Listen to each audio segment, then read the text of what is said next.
आज खूप वेळ विचारत होती की स्वयंपाकाला काय करू. सगळ्या बायांना जो प्रश्न असतो ना तोच प्रश्न मला पण होता.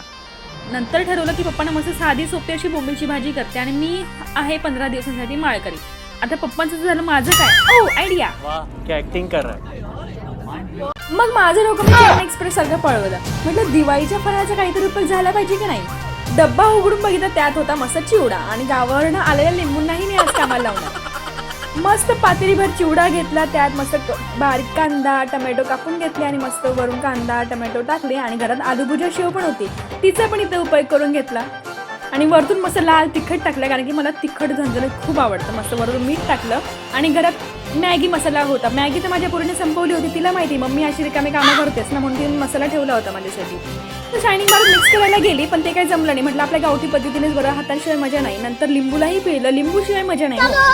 नंतर सगळं मस्त एकदम प्रॉपर मिक्स करून घेतलं आणि मला असं वाटत होतं ही भेळ जी आहे ना ती जास्त होईल, पण खरं सांगू 10 मिनिटाच्यात आम्ही दोघं बापलेकांनी भेळ संपवली आणि खूप भन्नाट झाली होती. ही स्पेशली आलू भुजिया शेव, लिंबू आणि मॅगी मसाल्यामुळे खूप छान झाली होती. नक्की ट्राय करा एकदा.